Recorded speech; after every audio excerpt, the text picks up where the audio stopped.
Instagram, YouTube. Hey, it's Gordon Miller, and we're live at 5. So almost exactly 5 o'clock. And so I apologize for not going live on last Wednesday or last Friday. We had a major deadline for a project that had to be delivered. And in this age of coronavirus, this is an educational project that actually is designed to help the state of Virginia create greater services for students that are stuck at home. So it actually works out pretty well. We've been working on this project for, I would say, close to 2 years. And well, long before the lockdown ever was an issue. And today was the final delivery for the final product. Did the walkthrough this morning at 11, was perfect. Issued the principal investigator her access to be able to log in. She's logged in, everything's working, so it's great. Another successful delivery. The contract end date is June 30th, and we delivered ahead of schedule. We delivered on budget, and so terrific. So anyway, we've got a bunch of stuff left over from last week. On Friday, it was my youngest son's birthday too. So between the deadline for the deliverable and my son's birthday and a bunch of other stuff, unfortunately, I didn't go live at 5 then either. So, but in the meantime, the good news is that the folks at Instagram are processing my verification for my profile, so that's good. And also, they have updated me to creator status, which will allow videos like these on Instagram, not on YouTube, but on Instagram, to go into IGTV, which will give me an opportunity to make content more readily available for you guys. It doesn't disappear after I create it. It doesn't just go on my story. It goes in my actual profile. So you guys can, you can have access to stuff on Instagram for a lot longer, and that's great. So, so I want to get to some of the questions that I missed, and let's see. There are a couple things. So, one of my partners had asked me to elaborate on a video that I did earlier this week or over the weekend or whenever it was, talking about the I had this thing about building rapport and how building rapport quickly, and I used the example of building rapport in under 2 minutes is really kind of critical, and it really involves kind of connecting with your audience, and whether that's in this kind of thing, which is pretty difficult sometimes. I love your questions, and we'll get to everybody's questions and comments when we'll get to the stuff that's actually on Instagram as well and things like that. We'll get to all those, but it's really just about connecting with your audience. It has a lot to do with listening, it has a lot to do with doing your research, it has a lot to do with kind of knowing your audience. And so that's really the thing. I mean, for me, he was talking about, well, how about, what do you think of this trick or that trick or whatever? And I'm like, I'm just not all about tricks. I mean, I'm just about, being open and honest and communicating and trying to deliver the most value possible. And so I don't think that using some kind of trick, which is often, gets them very engaged. The reason is that a trick is really only as good for until they have that aha moment where they're like, aha, okay, I get that. And then they tune out again. And in fact, research shows they actually tune out worse than they were before. So they're like, oh, you got me. Okay, fine.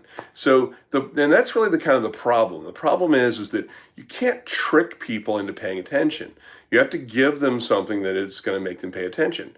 And I'm also not a huge fan of some of the conventional things like, what do you do if you're nervous? Picture the audience naked. I'm not really a kind of a picture the audience naked. I'm not exactly the image I'm looking for. So, but so what I want to do today is I'm going to answer some of the questions on we have here, and let's see. Oops, we got a comment here of so the trick is to get them to pay attention. Well, yeah, right. So that's the whole point. So the trick is that there's no trick. The trick is that what you have to say has to be compelling enough for them to actually pay attention, and which is fine. But there is no, well, what's your favorite trick? And one example somebody had said was, oh, well, we start the presentation in another language that we know they probably don't know, and then switch over, like 20, 30 seconds in.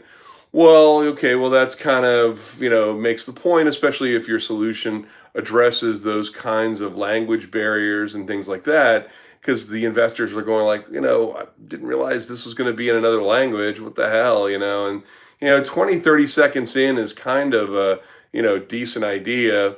And for those of you in India, I mean, Jarati was the example that was being used or whatever. So it's like, yeah, I touch my nose. My nose itches. I'm sorry. I touch my nose not as a cue, not as a tick. It's not baseball signals to steal third base. My nose itches. Sorry, my goodness. So anyway, oh me. So I'm going to answer some questions that were submitted via Instagram. And if you have questions at any time, you're welcome to submit them, and I'll get them in the next broadcast. And if you ask questions here, we'll get to all of them. We try to get to all of them within the hour that we have. So for those of you, ironically, who may not follow me on Instagram, my rose bush was just doing killer, here recently, and I clipped them all and ended up bringing them inside. So it was amazing. And of course, as I said, everything is now going to be on IGTV, which is going to be great. And so let's get to some of the questions. So, hey, Gordon, what are the practical steps in producing an idea, especially when I do not own a company and no idea on how it is going to be funded? So first of all, it's not enough just to have an idea. I mean, there's lots of great ideas out there. So having an idea itself is really kind of the first start. Forming a company in most parts of the world is not very difficult. You can go online and typically do it. If you're here in the U.S., you can go on LegalZoom.com and form a single member LLC, and you've got a company. But you don't need a company to actually turn an idea into a business. You can use a sole proprietorship or some other legal structure. You can be a sole owner of the business. You can be a business owner, and you don't need a corporation or a limited liability corporation, an LLC. So there's nothing wrong with that. But the problem that I have with questions like that is that they assume that you need funding, and you don't. I mean, I started my first company, G3, on the side while I was working full time at the university. And I did work on weekends and over the summer when I had kind of a break and stuff like that. And I started the company with the first $5,000 I saved from working on stuff on the side, and I did the first couple things as an independent consultant, and I took the $5,000 that I made on the first, I think it was like $1,000 a day back then, and I had 5 people pay me $1,000, and I took the $5,000 that I saved from that, and I started the company. I did my registration with the State Corporation Commission, and I got the whole thing set up and everything else. So I was dumb enough to set it up in November, where we had about $10,000 worth of revenue at the end of November in 1993. And then when we went to go file our 93 taxes, it cost like 10 grand to have somebody prepare our taxes. So I told our accountant, it's like, we only made $10,000 in gross revenue. So why in the world would I pay you 100% of gross revenue just to file the taxes? So we cut the first bill to $5,000, and part of it is a matter of timing. There's just lots of little things that are part of that. So anyway, first of all, you don't need funding, and you certainly don't even need a company to get a good idea going. So, all right. So, do you think that cars are an investment? It says it right here, so it must be true. No. I mean, if you clearly haven't listened to anything I've said, so I've owned 54 cars or more now in the last 27 years. Probably closer to 30 years at this point because I've been using that 54 cars in 27 years, which was probably accurate, a couple years ago. But come on. I mean, most cars go down in value, some eventually go back up, but cars are not investments. Unless you're buying $14 million Ferraris, they're going to go up to $28 million over a period of time. But you need mechanics to do annual maintenance that cost tens of thousands of dollars. You need a climate controlled warehouse with humidity control like you wouldn't believe. You can't drive it either, which is just for me is like, what? I own a $14 million Ferrari and I can't drive it? Fuck that. I mean, that's bullshit. So that makes no sense at all. So anybody that says cars are an investment should be just taken out and shown the light because that is not true. Now, there are a few cars that I have bought that I have sold at very close to, or in fact, in some cases, more than what I paid for them. But by the time you add sales tax and insurance and repairs and maintenance and a bunch of other stuff, it just doesn't, you don't net any real money on 99.97% of the cars. Are there great cars out there? Yeah. I mean, I could have bought an '02 or something like that, a 360 Stradale Ferrari back in, God, I don't even remember what year it was, in 2014, 15, something like that.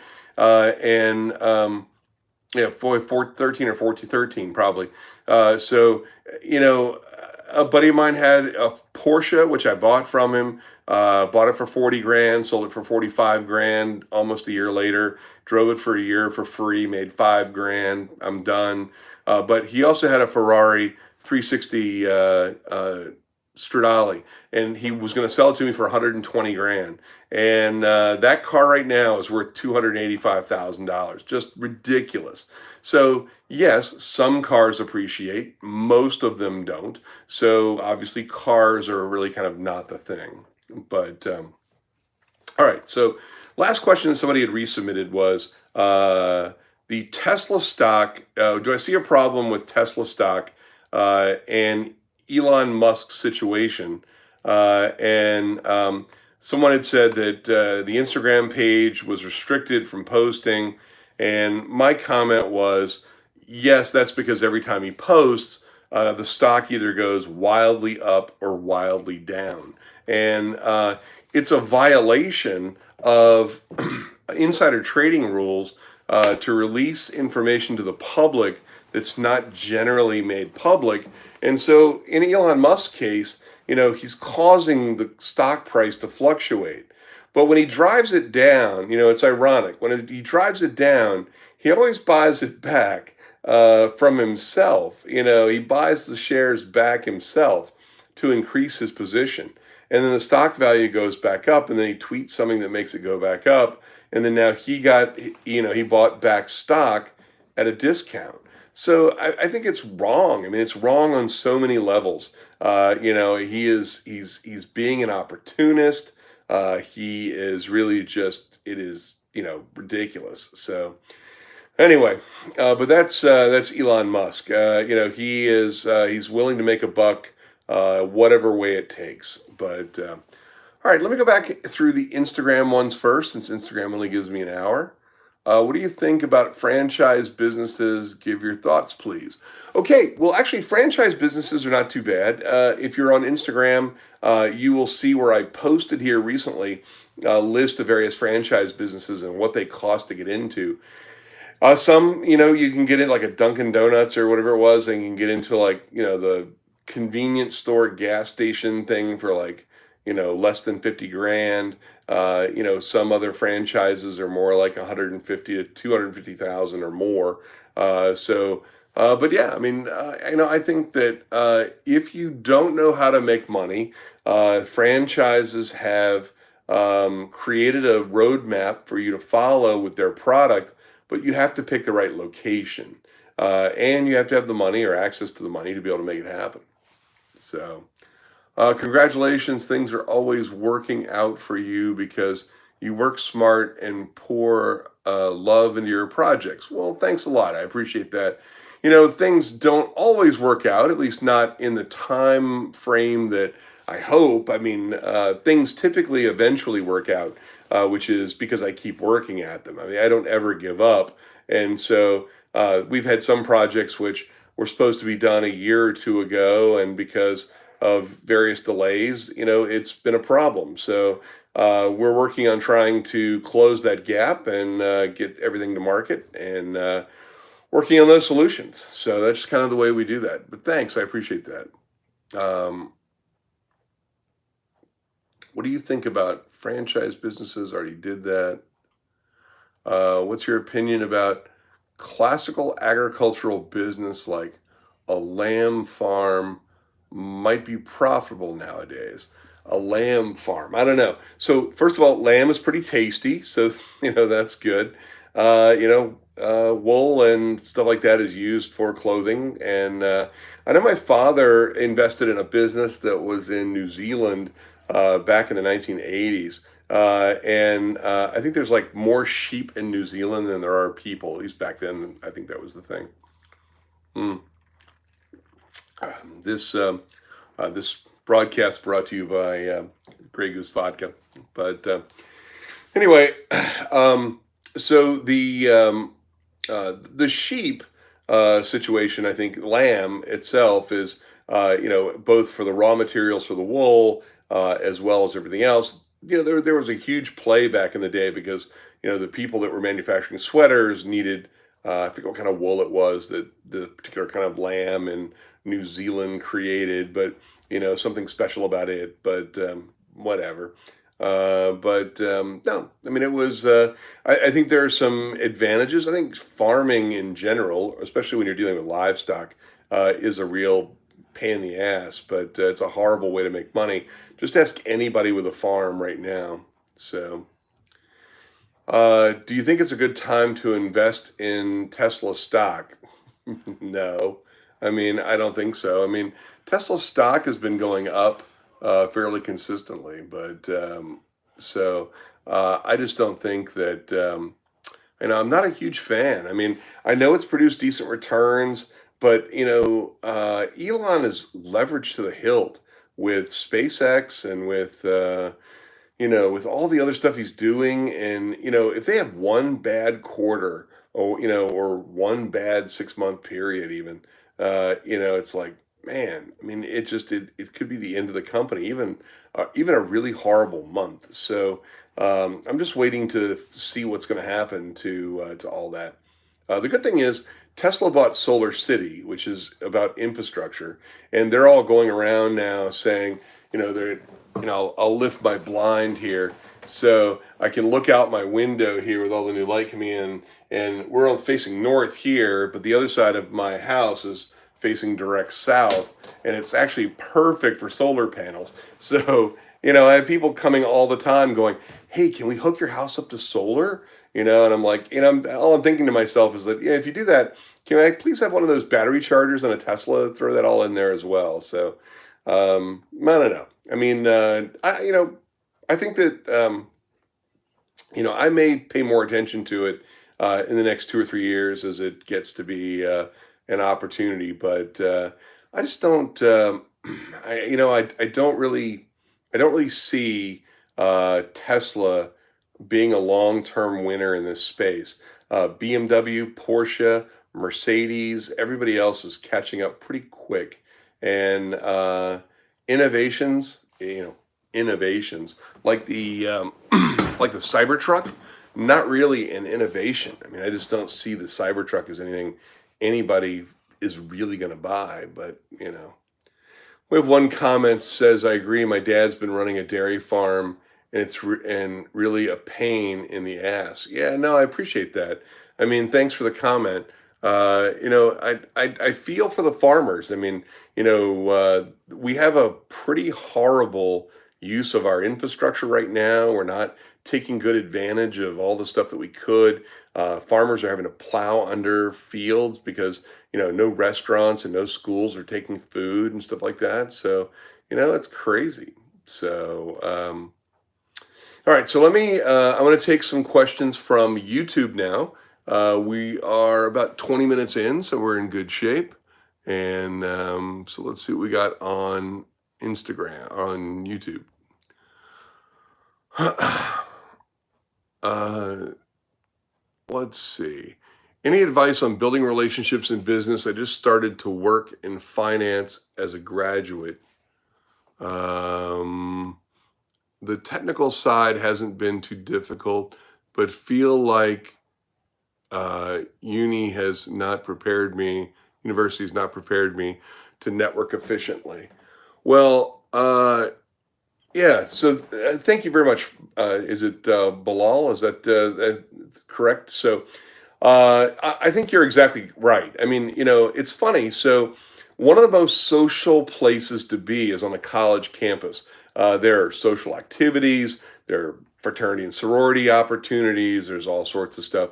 But as social as campus normally is, they don't really teach you the soft skills, the human interaction skills to really be successful. And I really learned that when I was doing my internship in Chicago, when I did my master's degree, and I was working at Skidmore, Owings and Merrill. And there were 36 of us that were super users on the computer, and there were basically three of us per studio, and there were 12 studios, a total of 600 architects. So there were about 50 people per studio, and there were three of us that were putting stuff into the computers per studio. And of course, a lot of your relationships with some of the technical folks is all about on the technical side. So the 36 of us that were uh, fortunate enough, and I mean it. I mean, I feel so lucky to have had the opportunity that one of my mentors, Ron Daniel, knew David Childs at Skidmore, Owings and Merrill, and I think they even went to Harvard together.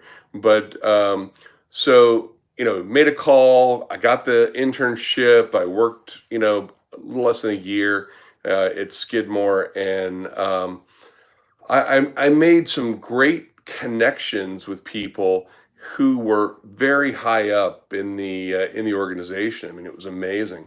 I got offered an opportunity to participate in projects that I would not normally have gotten a chance to participate in, and the partners and the folks higher up in the organization really kind of took a liking to me because I would do anything. I would work as many hours as necessary. I would get whatever it is done, and I wouldn't stop until it was done. So, but for me, it was a great experience, and but no, I mean, I think that learning how to connect with people, you really learn by just doing it. And it's one of the things I miss most about being on lockdown. Like I'll eat out lunch somewhere, and it's not about spending $20 on lunch or whatever. It's about connecting with other people, whether it's making a connection with the person who's waiting on me. If I usually go to the same two or three restaurants, so the managers know me, all the staff knows me. It's about building rapport with those people. It's about building rapport with people that don't even know me, that are there for lunch, and they're there by themselves. I'm there by myself, and I'm like, hey, you know, like they'll order something that I know, and I'll be like, hey, great choice. It's one of my favorites too. I opted to order something else this time, but man, that's a great choice. And then you just kind of start a conversation, and you kind of interact with them. You get them going on something like that. And it's that kind of thing that schools really just don't teach. Universities don't really teach you those interpersonal skills, those soft skills. about that. and and honestly, guys, I mean, for you guys that are under 30, you guys are doing this all wrong, man. I mean, you got the same sad lines, you got the same sort of self-centered, game that you think is working just because it works on a few people. But the reality is that you've got to develop game much deeper than that. I mean, you've got to be able to make a connection with somebody at much more than just a superficial level. I mean, the superficial level is easy. You have to really kind of build a rapport with somebody. When you build a rapport, you're building trust and you're building the relationship and things like that. And that helps in building relationships in a business sense because you're going to need those people down the road. One of the great things about being in business for 27 years, and I have over 8,000, I think, followers now on LinkedIn, more than on YouTube, more than on Instagram. And the reason for that is that I connect to people all the time. They connect to me. I recommend they connect to me. And the great thing is that people that I worked with 20 years ago that were a junior person in some no-name firm I didn't know are now in some senior position in some firm that everybody wants to do business with. So if I have an opportunity and I need to reach out to somebody, I have a really well-developed network that allows me access to those people that people wouldn't normally have. So, but that's kind of that example. I'll take another question here in a minute. Over here on Instagram, would I ever consider moving to California? No. Unfortunately, God hates California. I mean, I don't mind visiting, and I guess if asked, I would prefer LA to San Francisco, actually. Actually, I prefer San Diego to anything, but San Diego, LA, Santa Barbara, Malibu for sure. I mean, come on, what's not to love about Malibu? But and as you get, further north, I'm not a huge San Francisco fan. I just don't like, I mean, the massive homeless problem, and I have friends in Oregon and I have friends in Washington. I spent some time in Seattle. I'm just not a huge fan. I mean, I'm sorry. I mean, I'm from Virginia, so, it rains too much and I hate it. So, the, but in terms of moving to California, there are wildfires, mudslides, earthquakes, power outages, pandemics. I don't know. My guess is God fucking hates you. So, and all it takes is one good nuclear strike in the trench in Nevada, and California slides straight into the ocean. So, you know what? I mean, I'm not all about that. So, um, you're working on an online grocery delivery service. Any tips? Well, if it's not Postmates or Instacart or any of those, then good luck with you because it's not going to work. I mean, it may be that you're geographically specifically located or things like that, but Instacart and those kind of folks, whether it's DoorDash or Uber Eats or things like that, with for food delivery, but also for grocery delivery, Instacart kind of rules it with 85% of the market. So I don't see how that's going to work. Hi, Gordon. Just wanted to ask you about Shopify stores and stuff like that. Do you have any experience in e-commerce? Do I have any experience in e-commerce? Yeah. So we built our first e-commerce site back in 1990, 96, 97, and 98.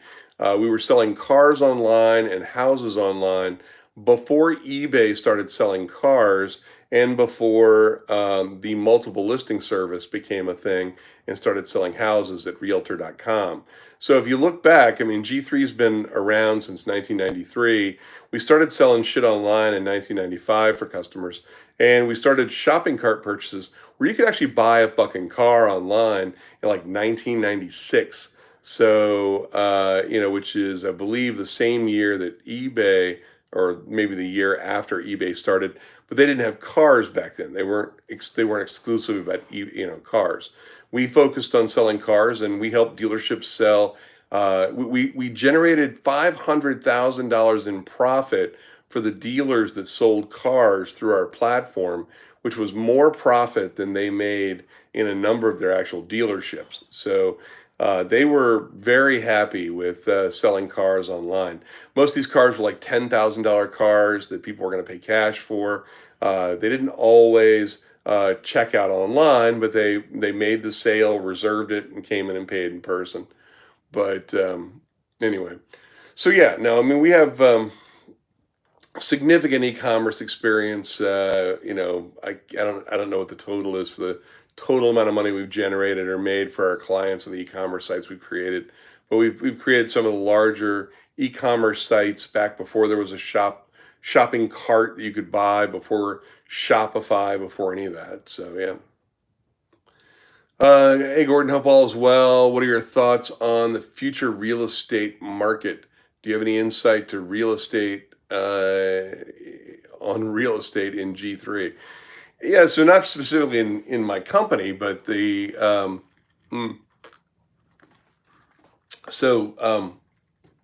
anybody holding commercial or residential real estate right now is pretty screwed on a number of levels. I mean, this global economic crisis is going to cause all sorts of problems, and I don't see it getting a whole lot better quickly.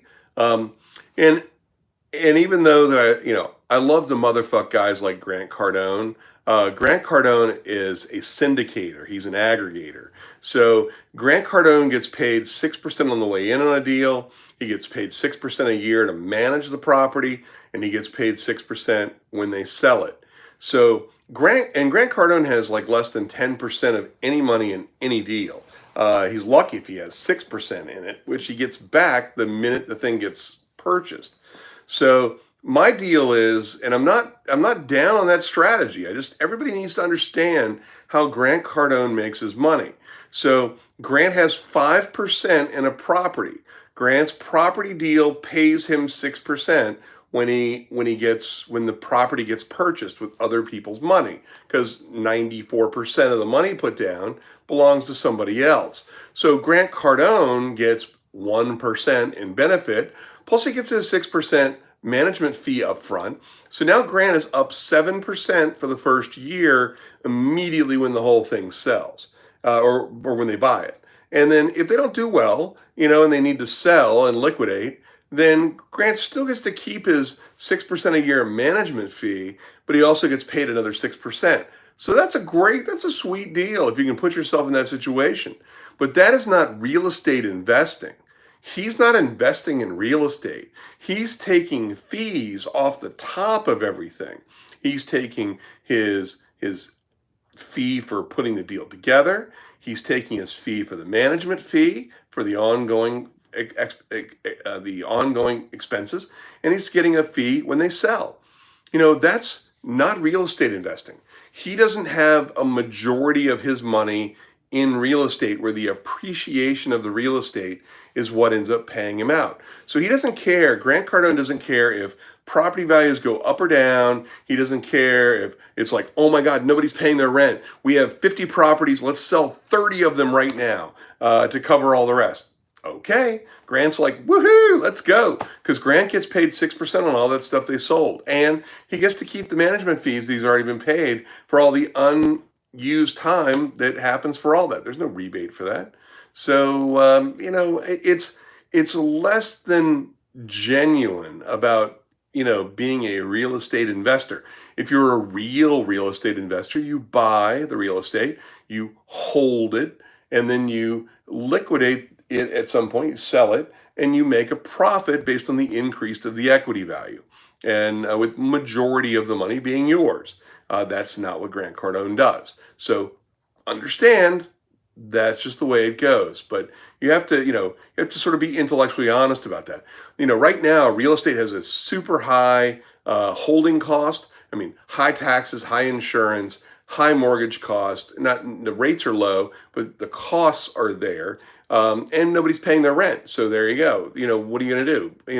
You have a 10-unit apartment building that is $2,000 a month per unit, and now you need $20,000 a month. You go from $2,000 a month positive net cash flow that's helping you, you and your family have a better life, to now everything you are going to make doing whatever else you do and then some is going to go into keeping this thing alive for a month. And the next month they don't pay again, all of them, 50% of them, whatever it is. How are you going to sustain that? So it just isn't sustainable. So getting a couple other questions here. So let's see what we got here. Let's see. What's your advice on brand apparel to stand out in a cluttered market? If only if only people above 50 years about it at present. Oh, I don't know. Is that like a jab on me that I'm old, I'm over 50. So are you asking my advice on the over 50 crowd because that's your market, or you just punking me because I don't know anything else other than I'm clearly over 50. So there you go. But so I think the apparel industry is hard as it is, and big brands like Brooks Brothers and some of the others, Ralph Lauren, things like that, are always very popular brands, cutting across age groups and things like that. I don't know. I mean, I just don't think there's room for the same cheap $9 Chinese made shirt selling for $50 with somebody's new brand on it, where you're trying to prove to somebody that that brand has value. I mean, I can go on Alibaba and buy the same damn shirt with no brand for $9. Why the fuck would I buy your brand for $50? It makes no sense at all. I mean, it just absolutely makes no sense.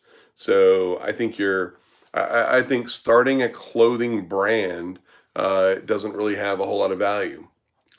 Do you think restaurants and bars can bounce back after this pandemic? Um, so, um, so, um, Unfortunately, no. I mean, I really don't. I think bars and restaurants, I have a lot of friends with their own bar or restaurant. I had the opportunity to be in that industry as a silent partner. Always wanted to own a restaurant, always wanted to own a bar and things like that. Thought it'd be fun. I always thought drinking for free would be fun. So, it's like, but it's actually cheaper to drink for free at home. Mm, cheers. But so the problem is that I just don't think that I think the high quality wait staff that was available, and the high quality kitchen staff, the high quality whatever, all those people have other options because they're super great at what they do. I had lunch, what was it, Sunday, at one of my favorite places. They opened on Friday, and they were they were booked a lot of the time. And of course, I had my son's birthday and a bunch of other stuff going on. But on Sunday, I got a chance to go out and have lunch. And one of my favorite servers, who had quit, was back because she didn't like her other job. But people like that are high caliber, they have all sorts of options, so they don't really need that job. At least not with that specific restaurant. They can go to some other restaurant. And I talked to the manager about how they were surviving and hanging in there. And it's a very difficult play for them. So I just don't think we're going to see a lot of bounce back anytime soon. So the question about the apparel for people over 50, I don't know that people over 50 care a whole lot about anything. I'm a huge Brooks Brothers fan, just because I've enjoyed Brooks Brothers for years. Almost all my stuff these days is custom made. Um, and so I have people that I work with that I get to pick the fabrics and I get to make whatever it is and things like that. So it's been fun. But in terms of typical people over 50, I think they're going to be, anybody over 50 is going to be more price performance oriented than anything else. So I'm a huge Under Armour fan for their charged cotton stuff. I'm especially during COVID. I mean, I'm wearing performance cotton or charged cotton for Under Armour, pretty much every day. And And so I think that that's uh, it comes down to the material and special, either special cut or things like that. So it's hard to say. So is the middle class shrinking in the United States? Yes, the upper class is getting larger, and the lower class is getting larger, and therefore the middle class is shrinking. Yes. How much are prices for apartments in New York City? Well, I mean, it varies depending on where you want to be in New York City. I don't live in New York City, and so I don't know what real estate prices are in New York City. I understand it can vary between $3,000 and $4,000 for something the size of my office here, which is about 100 square feet. It's about $2,000 a square foot. In terms of cost, and so you're talking about you know, enormous prices, and so anything of any size is going to be expensive. So anyway, all right, let me check YouTube here. Sorry about YouTube. Let me get to your questions. You guys have been good. Um, let's see.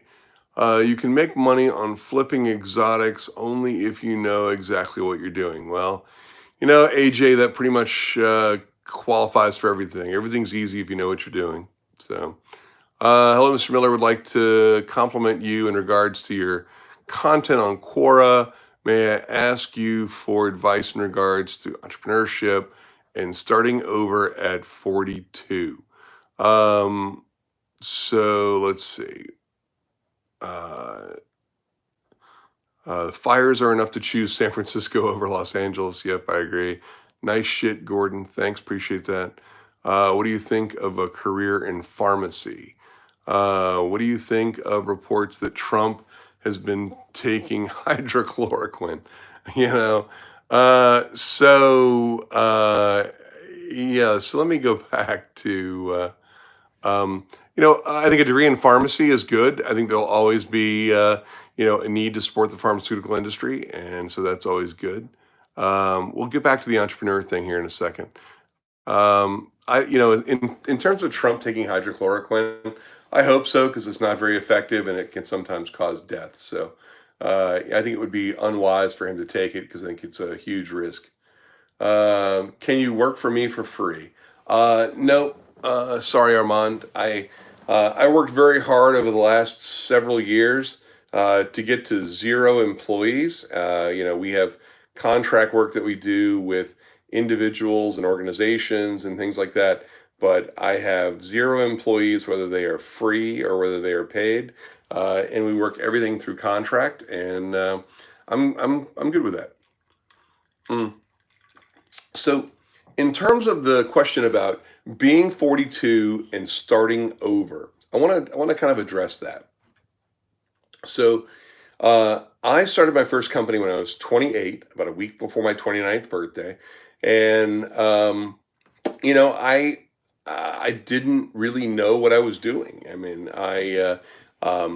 my father had owned several businesses, and I knew I wanted to have my own business before I was 30. So I had one before I was 29, which met my deadline, which was, as Gary Vee will tell you, is just absurd. I mean, don't put artificial timelines on yourself. I mean, if I guess if I had thought about it and kind of had a little bit more perspective, I probably would have just held off another few years, maybe, or something like that, but or been better prepared. But it is what it is. Starting over at any point. I mean, I'm 55. If I were to start over tomorrow, I could be back where I am right now in before I'm 60. So, I'll be 56 later this year in November. So, I could achieve what I've achieved in the last 27 years over the next 4 years. And it just is what it is. I mean, if I get to keep my knowledge and my connections, and I get to keep all, everything else. So there's nothing about starting over that's a problem. I recommend starting over. I mean, I really do. I mean, if you're not happy doing what you're doing and it doesn't bring you joy and it doesn't bring you the kind of money you're looking for, then by all means, it's time to just get away from all that. And I 100% believe that. Uh, I don't think, a friend of mine and I were talking the other day, and they said they don't do anything that they don't enjoy. And I was like, man, that's such a great concept. I mean, I'm just really kind of blown away by that. And I was like, well, my initial reaction was, well, that doesn't leave you kind of much. And they were like, yeah, it's true, but at least the stuff that I do, I enjoy. And I was like, wow, that's pretty insightful. I mean, I have to say, and I respect that. I mean, it's funny too. So, the more I've spent time over the last year or so, the more I've really kind of enjoyed the process of how I admire and respect uh, other people's perspectives on things a lot more. I mean, I'm really, it's really great to kind of get a perspective that I really hadn't had before. And I'm like, man, I really admire that about you, or I really respect that, about that. Even if I don't understand it, it's like, man, I get that. I mean, that's awesome. And and the other thing is that I guess these days I'm just so much more grateful. I meet these people that I admire and respect, and then I'm like, wow, it's like, man, that's incredible. I mean, I really do. I'm grateful for the insight and things like that. Give an example. So I talked about the fact that I'm working on like three books at the same time right now. I'm working on a book on business and relationships. I'm working on a book on the perfect pitch deck, and I'm working on another book that talks more about my life and stuff like that, and things like that. I don't expect the book to, about my life to be of any interest to anybody, but you know, it's um, it's more cathartic than anything else. But I found somebody off of Quora who approached me, who has like a master's degree in English and stuff like that, and who English is not even her first language. And she was gracious enough to volunteer to edit my stuff and be involved in the compilation process. And she'd already started compiling, some things and things like that. And I was like, man, I'm just so first of all, I mean, the fact that you pay more attention or you spend more time with my content than I have is something I definitely admire and respect. And the fact that somebody is so interested in helping, compile everything and get everything out there ready to go, is just something that I deeply I'm deeply grateful for that, and I appreciate that. So. Um, why do I choose to have 0 employees? How do I work without them? So, like I said, we work with other partner organizations. We have subcontracts. We've spun off some of the companies or some of the people that were employees into other companies that now the former employees own, things like that. It's not that we don't have any employees. I don't want any real estate to pay rent on. I don't want to buy new computers for everybody. I don't want any employees. I don't want to have to pay, I don't want to have to pay taxes on payroll taxes for everybody. I'm going to do, look, we're going to do X number of dollars an hour for X number of hours with the contract work. And, here I'll give you your money and you can pay the taxes on it, and I have a guaranteed margin, and I'm happy with that. In fact, mm, our net margin is almost double what it was before. Before we had, right now we have like a 50% gross margin and like a 30% or so net margin. Before we had like a 38% gross margin and an 18 to 22% net margin. So it basically raised my margins by 50% by doing that strategy. Again, it's all about doing the math. I mean, I got all hung up on owning a company and having lots of employees and things like that. And it just is what it is. All right, let me get to some of these questions here. So, by the way, Gordon, you're popular at my university thanks to your answers on Quora. Well, which university is that? I appreciate that. Thank you so much. how do I evaluate different options regarding making a decision in the team? So I don't do any team decisions. Teaming with certain groups or things like that is based completely on references and referrals and other things like that. From Tunisia, I look forward to. Yeah, I know where Tunisia is in North Africa. I'd love to come there sometime.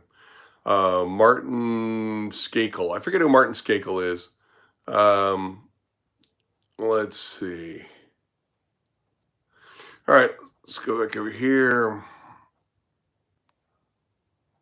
What is your opinion of Joe Rogan? Do you think he's authentic? Yeah, no, I mean, I like Joe Rogan. I mean, I like Joe's, show. The Joe Rogan Experience or whatever it's called. I mean, I like Joe. I mean, I think I think he's like the definition of authentic. So, yeah, for sure. Have I finalized the timelines for the perfect pitch deck? So, no, I haven't. I'm working back through the 10,000 submissions, and I'm working on building the book as a case study of the various pitch decks that I received and using examples from the pitch deck. So, it's taking some time to move back through the 10,000 submissions. I have over 10,000 emails. So, I'm hoping by Christmas, depending on how COVID goes. But if we end up with a huge sale for some, medical equipment stuff that we're working on, then that'll give me an opportunity to, take much more time off. Right now, the need for medical equipment is so dire, and there's so many fakers out there. We're working with our partners in the UK to make sure that U.S. and Canadian providers have what they need, and so we're working on that. And that really kind of takes priority. Would I consider buying a new motorcycle? If yes, what motorcycle? Well, as some of you know, I have bought, I've owned several motorcycles.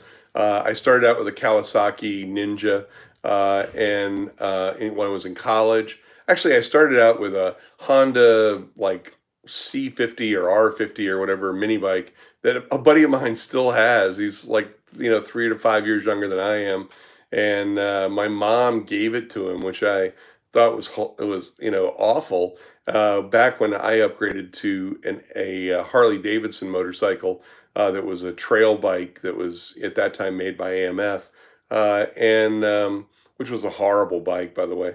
But couldn't keep it running. Plugs fouled all the time. But the Honda, my buddy still has. I would pretty much give him anything if he'd give it back to me, but he's not going to. But I've been riding since I was about 8. Realistically. So so I've been riding for close to 50 years. And I rode a Ninja in college. I've had Ducati. I owned a BMW K 1200 RS. Before that, then I bought a Ducati 999, then Ducati 907 IE, and Ducati 916 S1 Superbike, and then Honda VFR 800. So a lot of bikes. My next bike will definitely be another Ducati. I mean, there's just something about it. I think I'm actually going to buy another 999. It's ironic, but there's something about that. It was probably the most hated series, and the 999 I got to drive. I got to ride it for like 100 miles because I bought it, and then my father died, and my stepmother asked me, when the bike arrived and she found out about it, she was like, I can't believe it. Your father's dead, and now I'm gonna have to go to your funeral too. So she really guilted me into getting rid of it, and it was one of the best motorcycles I've ever owned. So the Ducati 999 is right up there in that list for sure. Um, let's see. Have you? Let's see. Would you consider buying a new motorcycle? Yeah, got that. It would be amazing read. Looking forward to it. Thank you so much. Yeah, I mean, I'm taking a lot of time and working really hard on it. So I appreciate that. I really do. It should be good. I mean, the whole point is to create something that people will find value in. It'd be nice to make a few bucks, and got as popular as Jordan Peterson and sold 3 million copies, and I made $2 a book, it wouldn't hurt my feelings. But at the same time, it's really more about getting the book out there and helping people. A question from Instagram is, do you like Gary Vaynerchuk? Have you met him in person? What is he like? So I have not met him in person.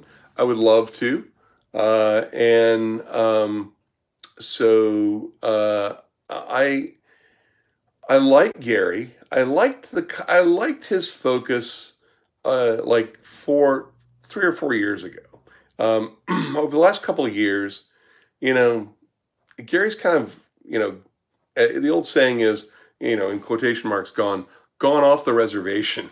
So, he's going to yard sales and, asking people to, pay $40 and flip it for 400. And I just don't think that's a great use of time. I mean, I've offered, I have two huge bins of Hot Wheels cars here. I must have over 500 cars. I'll give Gary the entire 500 cars if he shows up at my house. He and somebody can message me. I'm on Wine Text and a bunch of other stuff, and we had a problem with our first order, and his high school buddy Brandon reached out to me, who runs the wine business, and I would love for Gary to show up, take my Hot Wheels cars, and spend 15 minutes, going live on my channel, and I love him to death. I really do. I just don't understand where he's coming from right now, and I do understand the idea that he did it for years and years and years and learned so much, and that's kind of where I'm at right now. Is I'm in that phase where I've done this for 2 or 3 years, and I've got another 2 or 3 years to go. I get that, so it's all good. I'll take some YouTube questions here real quick because we're about out of time on Instagram. So, all right, let's see.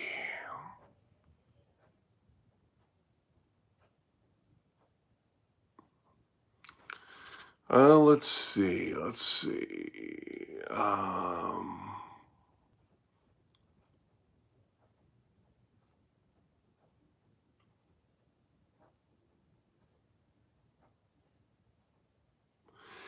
So what's my approach towards managing and motivating people in a company? Okay, well, that's a good one.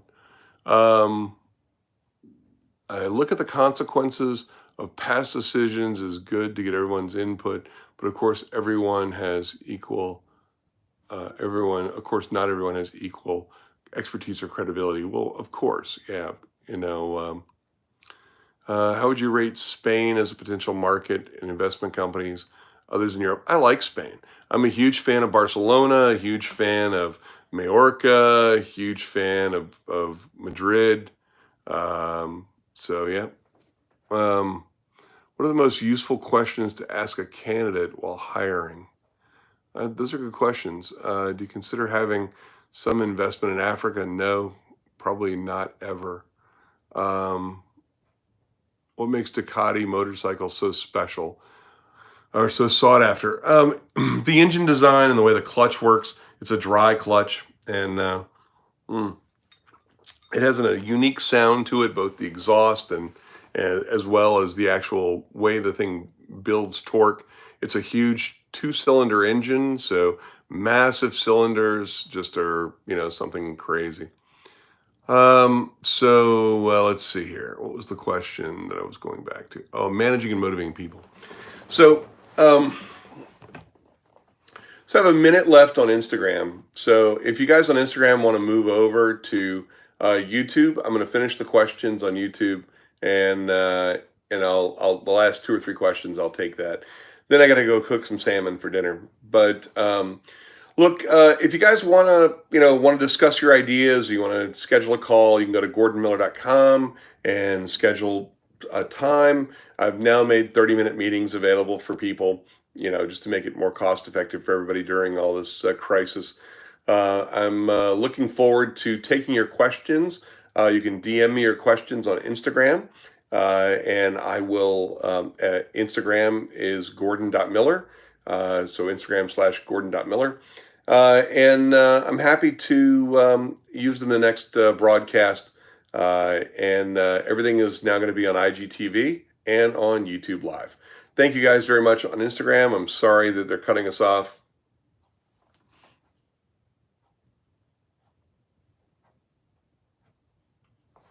All right. Give me a second here, guys.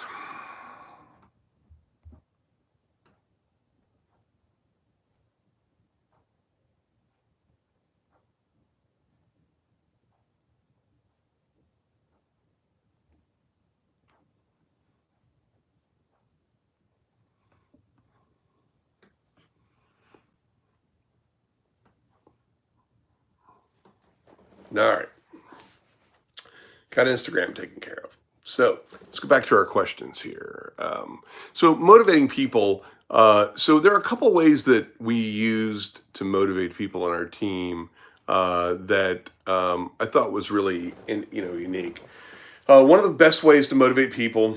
First of all, you can't use money to motivate people.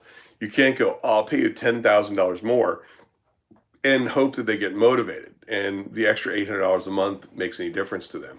And typically it doesn't.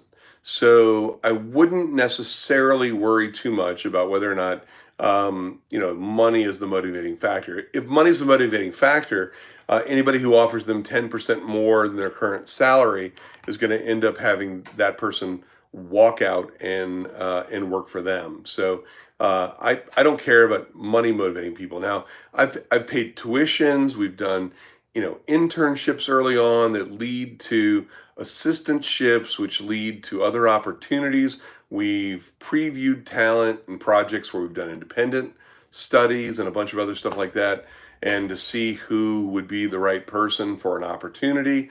We've had people compete against each other. But typically, tuition payments and scholarships and giving people a chance to go back to school or stay in school or things like that have been a huge thing. That's been a really, huge part of what's been successful. Really kind of just listening to what it is. I mean, we've had people come to us who've worked for us for 10 years and, they screwed up or something like that. They got a problem and, they can't make their mortgage payment. And, I open my wallet, hand the guy 2 grand and, say, all right, well, get back to work, make your payment, get back to work. And he's like, well, okay, well, do I need to pay it back? And no, not really. I mean, it's about because that employee who's worried about making that mortgage payment because of whatever happened at home that screwed up, his wife lost her job or whatever it is, um, you know, he's not focused on getting stuff done. So the giving him the $2,000 to pay his mortgage, where now he doesn't have to worry about that, his wife doesn't have to worry about that. They're gonna be able to eat, they're gonna pay their mortgage, things like that. He's gonna go home and get some tonight because now his wife loves the fact that he's got a great job and things like that.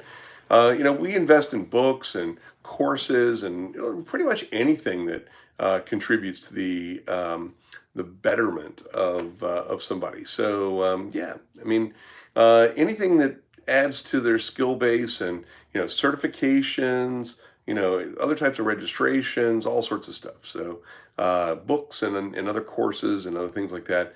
We've paid for all that stuff for people. So it's been great. All right, last couple of questions here. So, all right.